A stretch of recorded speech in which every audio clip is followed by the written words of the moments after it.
नमस्कार, मैं आनंद कुमार। मुझे अपने खेत में यह एक पक्षी का बच्चा मिला है। देखने में ऐसा लग रहा है शायद ये किसी बुलबुल पक्षी का बच्चा हो। मुझे पूरी तो जानकारी है नहीं, सही अंदाज़ा तो मैं नहीं लगा सकता, क्योंकि ये तो कोई जंतु विशेषज्ञ ही बता सकता है कि किस पक्षी का बच्चा है ये। और आराम से बैठे बैठे ये इसमें देखो कैसे सुस्ता रहा है। हाँ भाई। हाँ, क्या हुआ? अरे तेरी मम्मी कहाँ गई? तेरे मम्मी पापा कहाँ गए हैं? देखो किस तरह कितना मासूम है, आराम से बैठा है। इसको दुनियादारी से कोई मतलब नहीं, दुनियादारी से वाकिफ़ नहीं है ये, कि बाहर भी, इस घोंसले से बाहर भी कोई दुनिया है।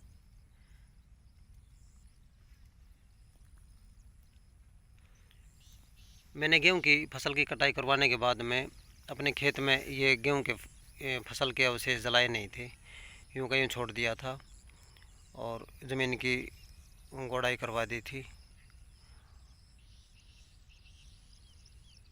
ये देखो यूं का यूं है, इसमें बारिश होने के बाद में अभी गल गए हैं। एक बारिश और होने के बाद में इनका पता भी नहीं चलेगा, ज़मीन में ये आसानी से मिल जाएंगे। तो मैं ये कहना चाहता हूँ कि गेहूं की फसल के जो अवशेष या फिर दूसरी फसलों के अवशेष हैं उनको जलाएं नहीं।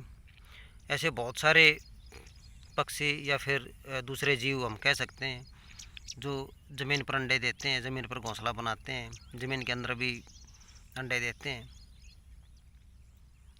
कोई बिल विल बना करके।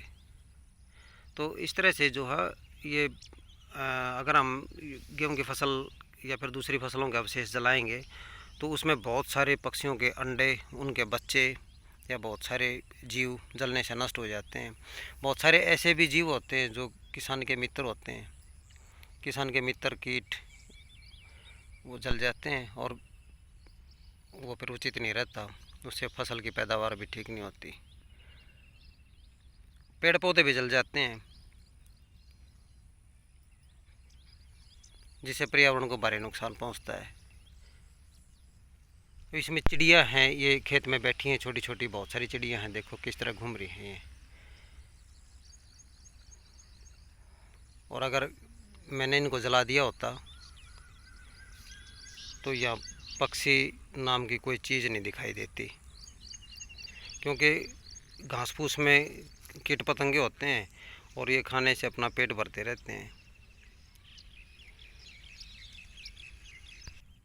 अब इस पक्षी के बच्चे की मम्मी पापा तो यहाँ है नहीं, पता नहीं, शायद मैं यहाँ बैठा हूँ इसलिए वो डर के मारे इधर उधर चले गए होंगे, तो इसलिए मैं ज़्यादा देर नहीं बैठता यहाँ, अब उठ कर जा रहा हूँ। तो फिर मैं यही अपील करता हूँ कि गेहूँ की फसल के या फिर दूसरी फसलों के अवशेष न जलाएं, इससे पर्यावरण को भारी क्षति पहुँचती है, इससे प्रकृति को भारी नुकसान हो रहा है। नमस्कार, जय हिंद, जय भारत।